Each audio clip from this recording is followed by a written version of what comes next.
Hi guys. तो आज हम बात करेंगे। ये चीज़ मेरे को एक्सप्लेन करनी थी कि स्ट्रैडल प्राइसिंग क्या होती है। और मैं वही एक्सप्लेन कर पाऊंगा देखो जो मुझे आता है। ठीक है। और सबसे पहले तो देखो, जो वेबसाइट है वो है मार्केट हाउंड। ये फ्री वेबसाइट है। स्टॉक मॉक पेड है। ठीक है। अब इसका शायद 400 रुपये महीना होता है। तो मैं दोनों यूज़ करता हूँ। और मैंने स्टॉक मॉक फिर भी ले रखा है क्योंकि देखो, कोई भी चीज़ अगर मेरे को 1% भी हेल्प करती है तो मैं उसको खरीद लेता हूँ। क्योंकि देखो, ये छोटे छोटे एक्सपेंस है ट्रेडिंग के। 400 महीना कुछ भी नहीं होता। अगर आप 40 लाख के कैपिटल ट्रेड कर रहे हो तो आप 400 महीने को बचाने की सोचोगे तो आपकी सोच छोटी है, मतलब आप बड़ा नहीं सोच पा रहे। ठीक है। तो मैं ये छोटे छोटे एक्सपेंस को लेता रहता हूँ।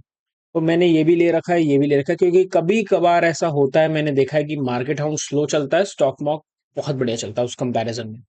बट एनीवेज, तो देखो क्या होता है। जो प्रीमियम प्राइसिंग होती है ना, जैसे स्ट्रैडल, जैसे ये देखो, अगर मैं अभी लेके चलूँ तो मैं कोशिश करूंगा पूरी समझाने की, जितना मेरे दिमाग की कैपेसिटी है उस हिसाब से। जैसे मार्केट देखो, निफ्टी चल रही है 22,100 पे। ठीक है। तो जो 22,150 की जो स्ट्रैडल प्राइसिंग है, मतलब कॉल और पुट को मिलाकर, वो है 228। तो मार्केट ये अज्यूम कर रही है कि हम यहां से 230 पॉइंट का मूव दे सकते हैं, ऑन द अपसाइड या ऑन द डाउन साइड। अब इसका मतलब ये नहीं है कि अगर मार्केट अज्यूम कर रही है तो वैसा ही होगा। ठीक। हो कुछ भी सकता है। लेकिन इससे हमारे को ये पता लगता है कि मार्केट वॉलेटिलिटी कितनी प्राइस इन कर रही है। जैसे अगर एक एग्जांपल दूं, तो मेरे को पता है कि 200 के आसपास का प्राइस चलता है वेडनेसडे को। ठीक है। अब अगर वेडनेसडे को निफ्टी खुल जाए 120 पे, तो मुझे पता है कि मार्केट बहुत ही कम वॉलेटिलिटी को एंटिसिपेट कर रही है। अगर मेरे को हर वेडनेसडे, महीने के 4 वेडनेसडे, 3 वेडनेसडे को प्राइस मिल रहा है 200 के आसपास, और एक वेडनेसडे को मिल रहा है 120 के आसपास, तो मुझे एक चीज तो समझ आ गई कि आज प्रीमियम कम है मार्केट में।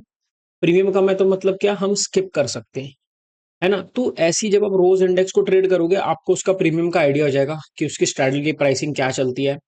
विक्स बढ़ता है, वॉलेटिलिटी बढ़ती है, तो यहाँ पे ऑप्शन के प्राइस भी बढ़ते हैं, है ना। तो मैं सिर्फ इसलिए यूज करता हूँ, सिर्फ ये देखना चाहता हूँ कि जितनी वॉलेटिलिटी मार्केट एंटिसिपेट करके चल रही है, क्या वो मेरी रेंज में है, क्या वो मेरे को लग रहा है कि वो सही है कि वो गलत है। जैसे फॉर एग्जाम्पल, हम सुबह ओपन हुए 63 रुपीज पे, मिड कैप के अंदर। ठीक है। मिड कैप का चार्ट दिखाता हूँ। ये मिड कैप का, ठीक है, 63 रुपीज मार्केट बोल के चल रही थी, और 10,900 से 10,750 गई है से 11,000। तो हम कितने पॉइंट ऊपर नीचे कर गए? 200 पॉइंट नीचे, लगभग लगभग 150 पॉइंट नीचे, और यहां से 300 पॉइंट ऊपर। जबकि हम लेके चल रहे थे 60 पॉइंट कम। तो अनरियलिस्टिक था, बेकार था, है ना। तो मैंने इसलिए सुबह ट्रेड नहीं लिया, मैंने ट्रेड यहां जाके लिया था कहीं 10,800 पे, जब मेरे को 80-90 रुपए मिल रहे थे। मुझे लगा यहां से 100 पॉइंट के अंदर अंदर रहेगी, बट यहां से 300 पॉइंट भाग गई।